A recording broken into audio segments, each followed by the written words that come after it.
This is not steady. This is not a good thing to lean on. Hi, I hope you're doing well. I've been tasked by my mother to go through my childhood books and find ones to get rid of. It's kind of difficult because like in this house there's like bookshelves in almost every room and my books over the years have been dispersed, but generally speaking, the stuff that I had from when I was quite small is this shelf, and there's a few which are on this one as well, I think, just at a glance.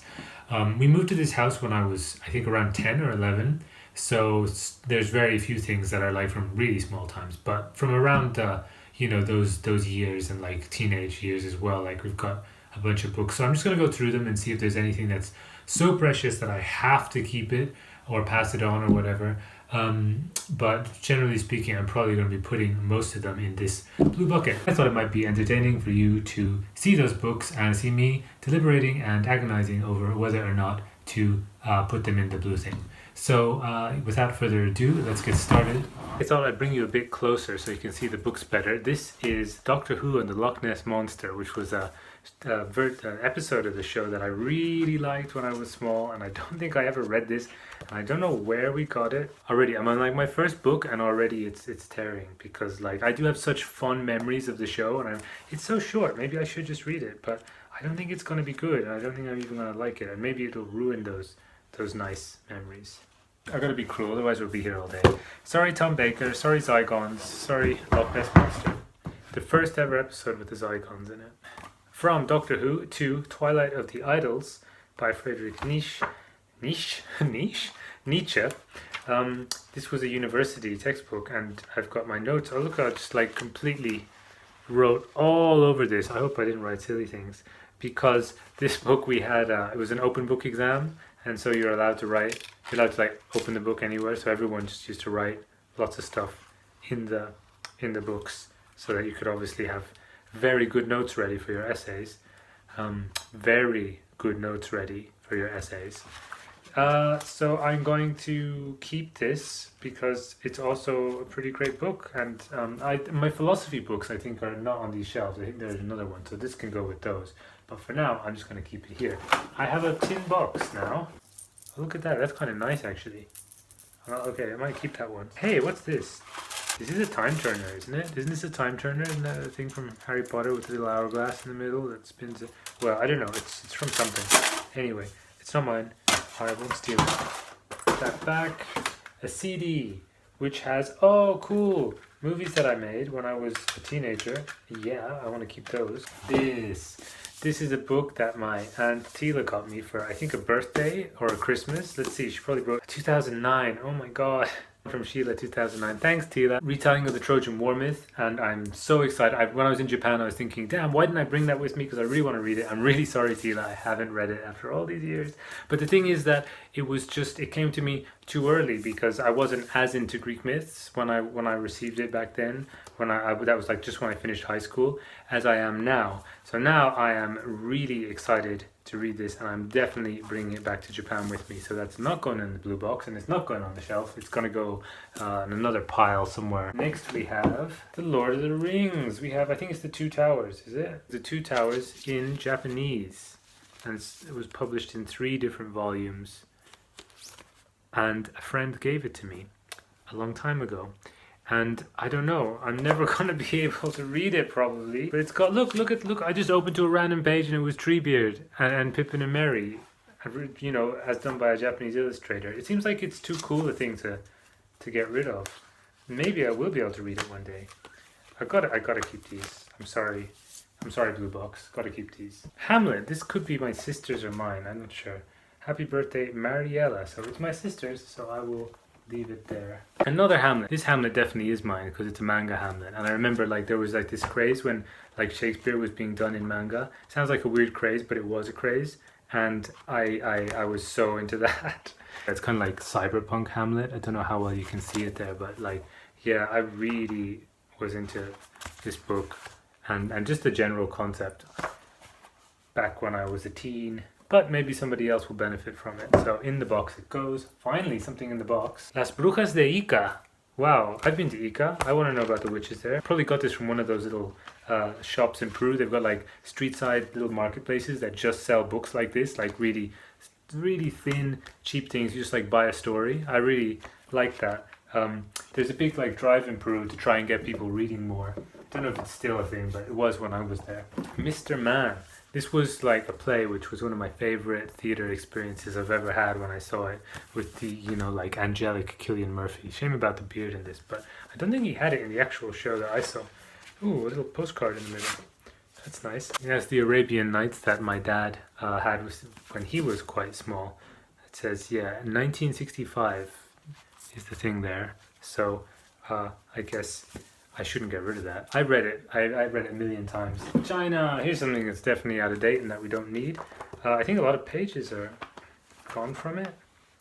Oh, but look at all these bookmarks. Oh no, I bookmarked it from all my travels. That's why I kept it. Look, I put bookmarks in all the maps that I used when I was going everywhere. Oh no. Oh, I have to keep it then.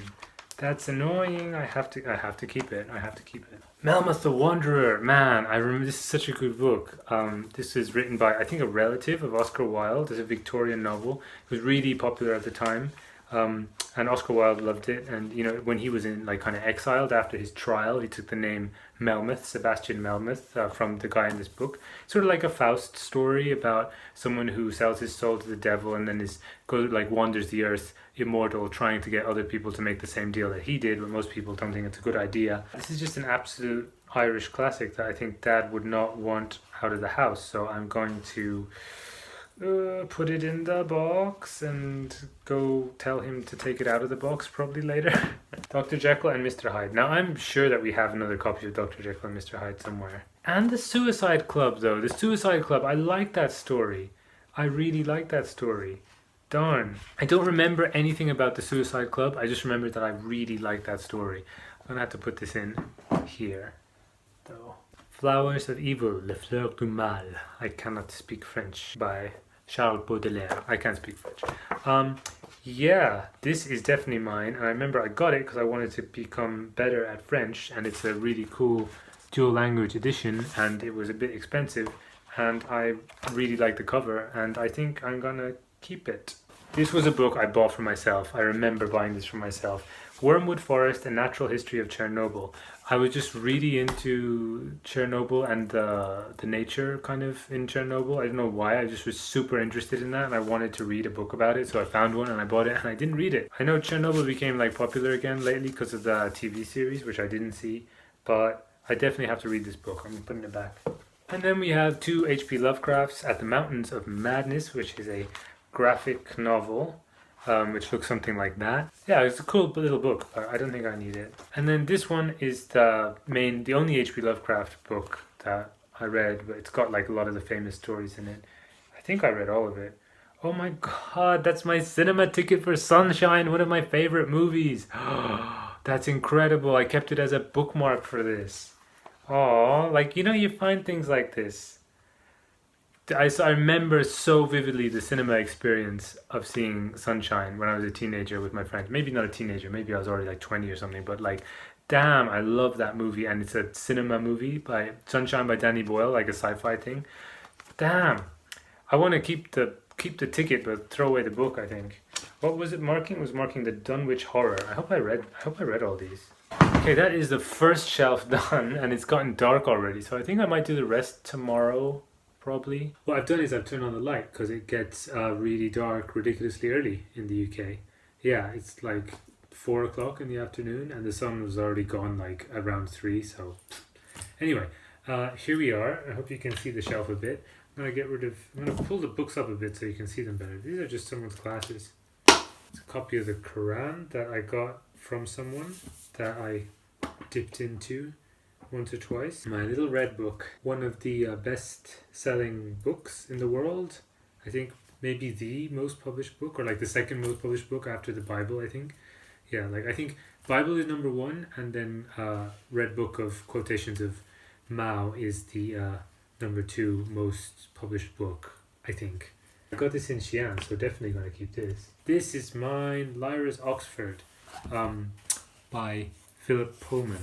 This was a companion piece to his Dark Materials that came out a little bit after that was published, and I loved it because it has a massive map of Oxford, like in the middle, but like the alternate universe Oxford from from that world. So it's upside down. I'm holding it upside down. There's the map. It's yeah, it's great. And I actually remember once I had some family visit and we didn't have a map of Oxford, but we went to the real Oxford and used the fictional map to go around, and it was exciting to see how closely it aligned with the actual. It's like a parallel universe deal. But anyway, yeah, the story was good too. But yeah, I don't feel super attached to it. It's a really old and tattered book though, so I think I'm definitely going to keep his Dark Material, so I'm just going to keep this one too. I think the Philip Pullman ones are just like a kind of a classic that I always want to go back to, so I'm just going to put all the Philip Pullman together. We've got Northern Lights, Subtle Knife, and The Amber Spyglass. So they were all like in random places on the shelf. They should really be next to each other. And I'll put Lyra's Oxford there as well. Why did I put them backwards? I mean, like in the wrong order. Oh wait, that one should go there. And I'll put them back. Ooh, a bit dusty. From here to here, like this section of books, all this, I don't know how much of it you can see, is Terry Pratchett Discworld novels. So how many have you got? 1, 2, 3, 4, 5, 6. No, they're not. That's a different thing. Oh, altogether. Okay. Well, anyway, a lot of these are Terry Pratchett Discworld. Oh, a lot of them are upside down for some reason. Yeah, I was a big fan of Discworld as a young lad. This is Redwall.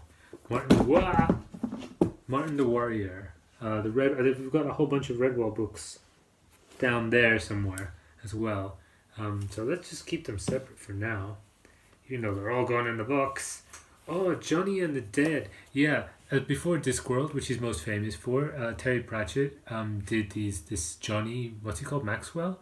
Yeah, Johnny Maxwell series. Only You Can Save Mankind, Johnny and the Dead, Johnny and the Bomb. And they were really good. I loved them so much. And they were like kind of really good for like kids who are on the verge of being adults and also adults. And I really recommend these. I kind of want to keep this one actually because I just feel like it's not something you see around very often, whereas the Discworld books are so famous and stuff. There was also this trilogy, the Gnome trilogy. It had a name like the Bromiad or something. But yeah, Truckers and Diggers and Wings. Again, like kind of more for kids by Terry Pratchett, but also really funny and really like asking some kind of philosophical things. I think it's Truckers that begins with a mayfly, and like it talks about, Truckers begins with mayflies, and it talks about like, let me see. I'll just read it right now. Why not? Also, the design of the covers were really nice. All those gnomes, those messy gnomes. The beginning is concerning gnomes and time. To a mayfly, a single hour may last as long as a century. Perhaps old mayflies sit around complaining about how life this minute isn't a patch on the good old minutes of long ago, when the world was young and the sun seemed so much brighter, and the larvae showed you a bit of respect. Whereas the trees, which are not famous for their quick reactions, may just have time to notice the way the sky keeps flickering before the dry rot and woodworm set in. So he's talking about the fact that the gnomes only live like a few years, but to them it seems like a full lifetime. So those kind of like concepts of like time being relative was, really kind of mind-blowing for little me, and they're done in such a way that the story is never like second place. The story was really exciting, and these books are just great. I really recommend them to anybody, but especially if you like have a friend who's a kid at that age. Truckers, Diggers, Wings. All about gnomes who are forced out of a shop that they're living in, and then they have to go and live like, they take like various modes of transport to try and find a new home. The question is, am I going to put them in the blue box or not? And I don't know, but for now I want to keep them on the shelf. The Discworld novels, on the other hand, these are all going to go into the blue box. This was a big part of me maturing as a reader.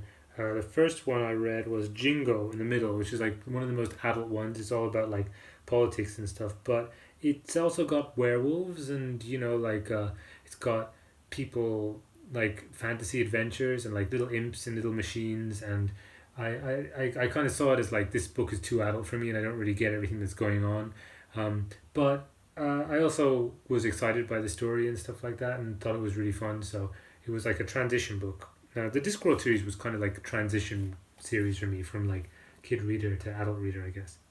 This isn't Discworld, is it? It's Strata.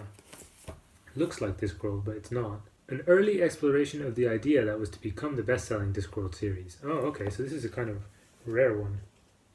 It's got a cool cover as well, like kind of old school sci-fi vibes. Gosh, I don't remember this one. Man, this sounds pretty funny. I want to read this again. Oh no. I want to read all of these again. Oh no. Okay. I have to. No, it's too much space. It's got to go in the box. May you live in interesting times. That's the Asia parody one. Oh, I should read the Asia parody one though, shouldn't I? Okay, so in the end, what I've decided with the Terry Pratchett is put the Discworld and Strata in there and keep the Gnome trilogy and the Johnny book, because I don't know, these are somehow more personal to me. It's hard to say why, but yeah, I think it's because Discworld is super famous and that like you can have a conversation about it with a lot of people, whereas these ones are not so famous, and so I don't know, but like I just feel like I need to hang on to these more than those ones. It's kind of hard to. The logic doesn't really make sense, I guess. These are also like kind of more aimed at the age that I was when I was reading these books, so maybe it's not that they struck a greater chord with me or anything, but maybe these feel like more to do with that time in my life. Anyway, they're also just great stories that I'd like to hand on to a young person. And I don't have many of those. I have loads of stories that like I can recommend to adults, but not so many that I can recommend to like really young people. So this is something good to keep, I think. Okay, next we've got Ring and Spiral. These are the books which some Japanese horror movies were based on, more famously this one. I think it's a trilogy or a quadrilogy or something written by Koji Suzuki, and I really liked Ring. I think lots of people know the story. It's about Sadako, the girl with the long black hair, ghosting. You watch a videotape, you have 7 days before you die because of her.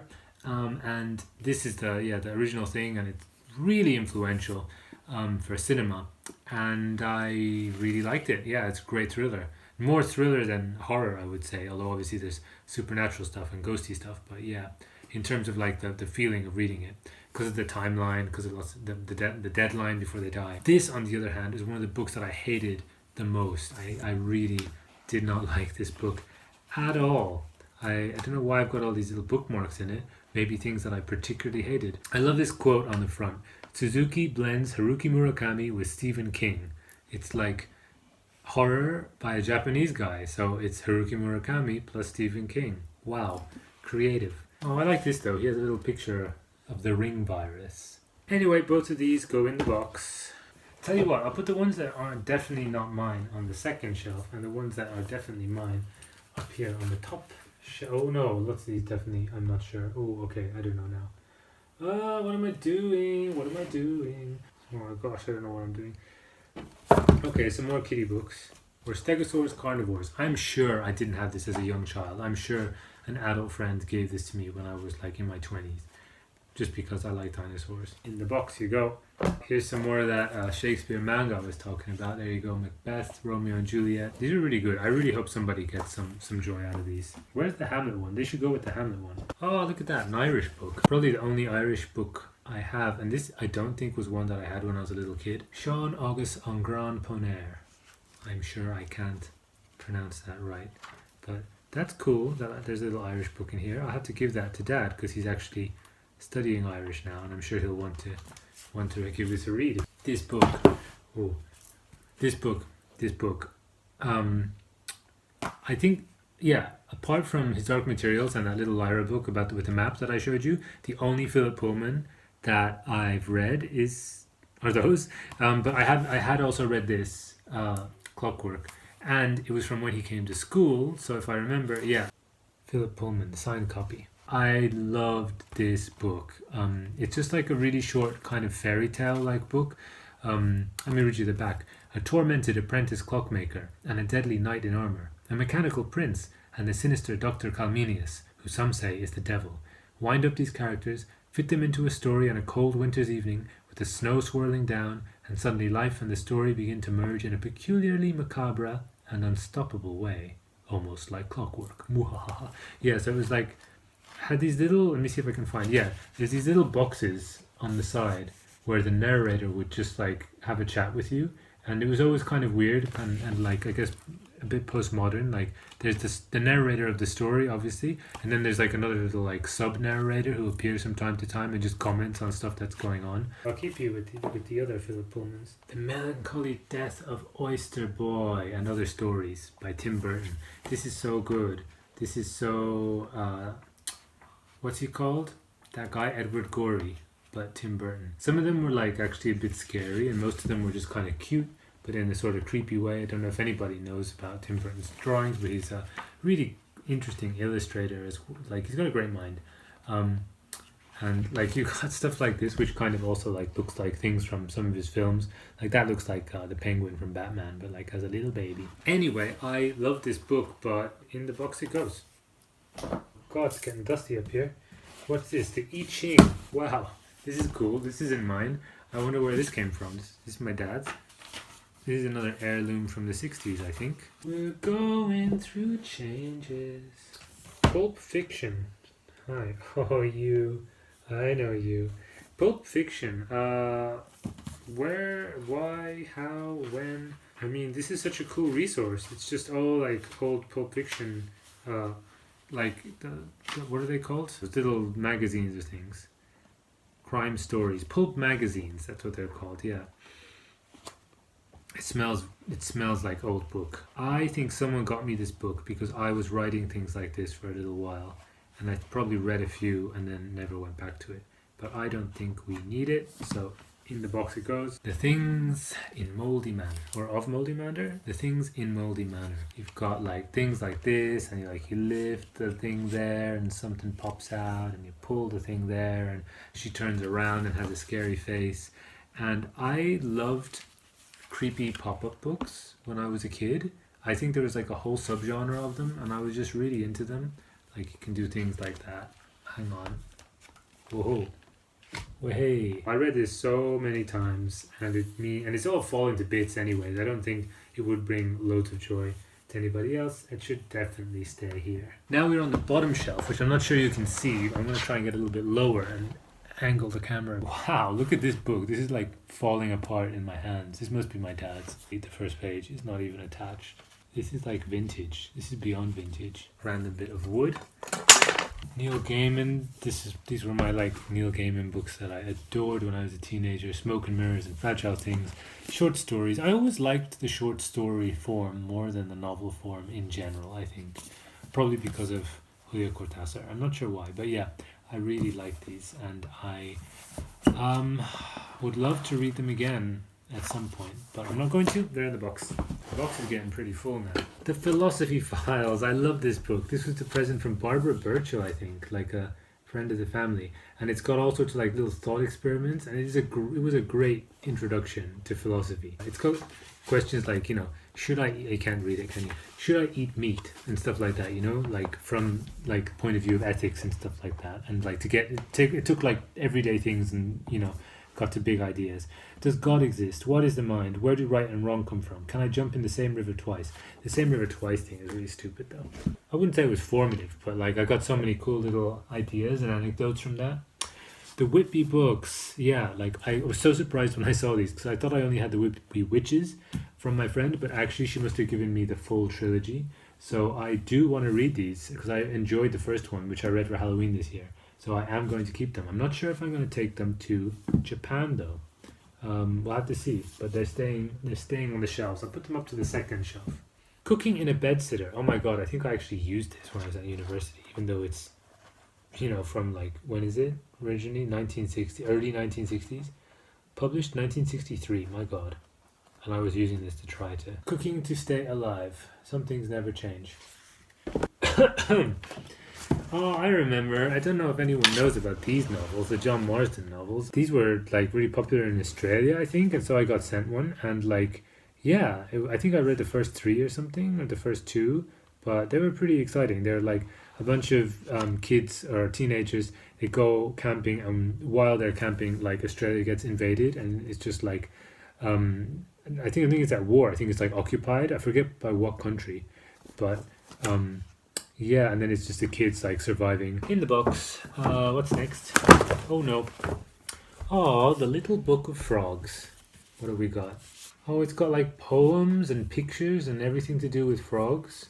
That's so cute. A startled frog. I love at early morn from new mown swath to see the startled frog his route pursue, and mark while leaping o'er the dripping path his bright sides scattered dew. An early lark that from its bustle flies to hail his matin new and watch him to the skies. This shitty rhyme. Shitty rhyme. Mandarin, a phrase book.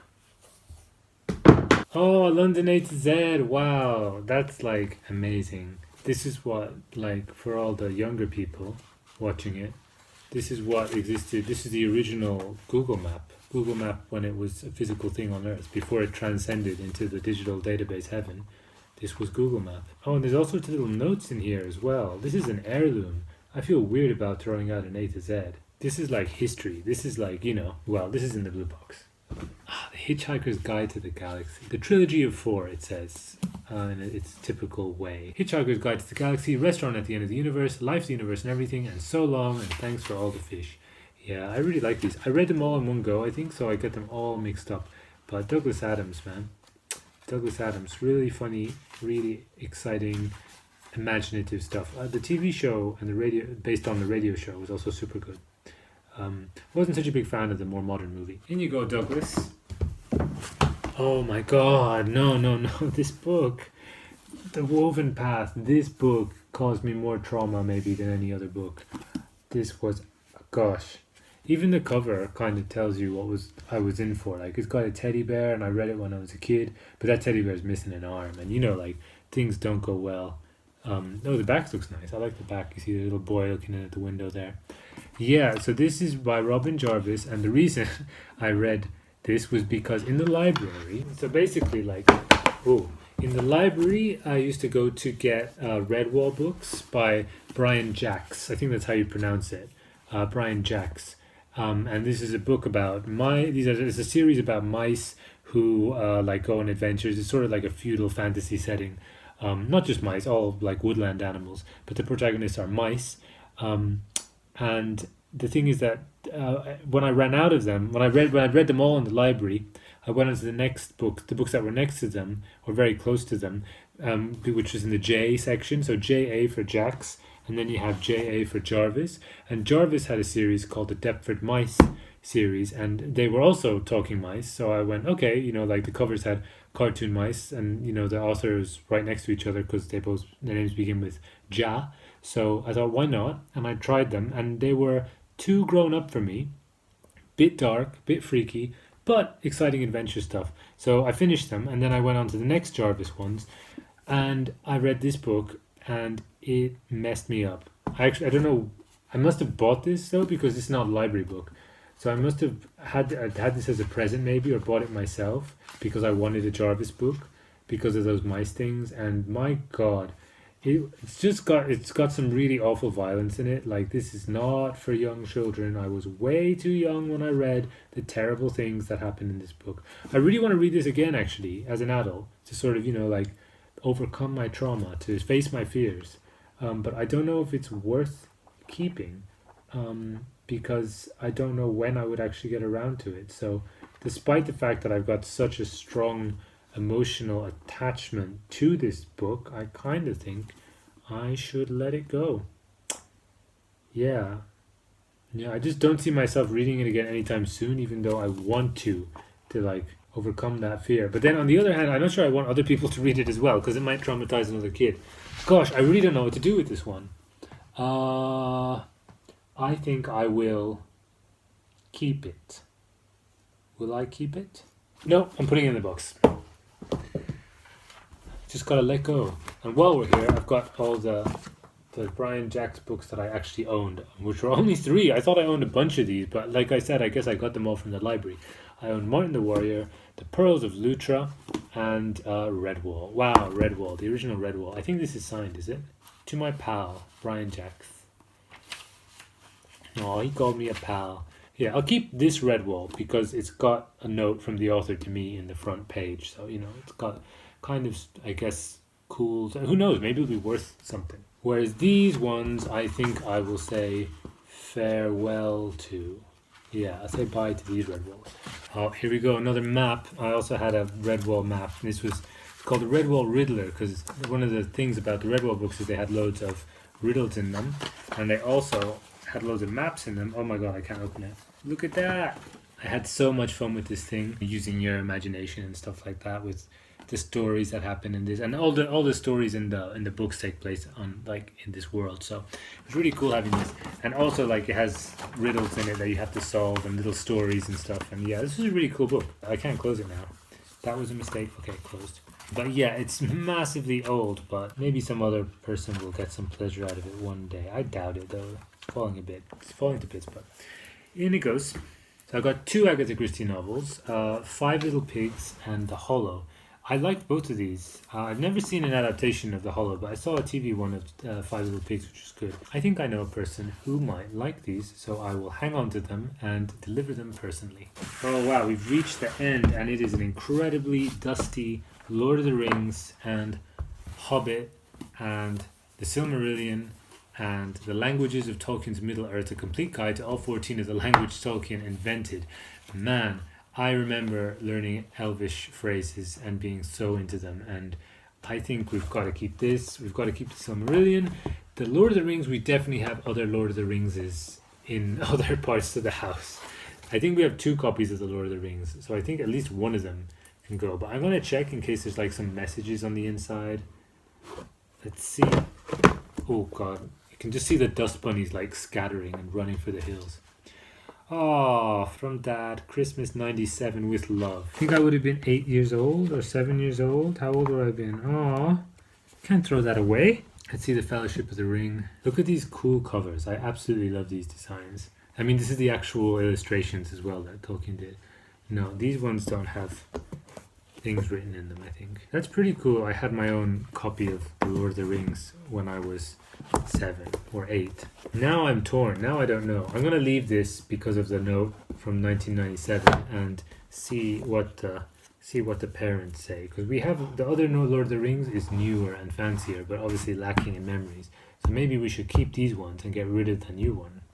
And then we have, still Lord of the Rings stuff. We have a book, Board of the Rings, which is a silly parody book. And then finally we have Tolkien and the Lord of the Rings, A Guide to Middle-earth. I don't think I need a guidebook. I think I have enough with the books themselves. So in the blue box it goes. Right, that is, you can see I completely cleared out that. Oh, I missed this one. This goes up here. So this box is now pretty full. I don't know how much you can see. Okay, that's how full it is. But yeah, thanks for watching. I hope that was vaguely interesting. I've got a whole other shelf to go there with loads of other things, but I think I'm going to save that for later because I have to cook dinner. So yeah, see you in the next video. Bye bye.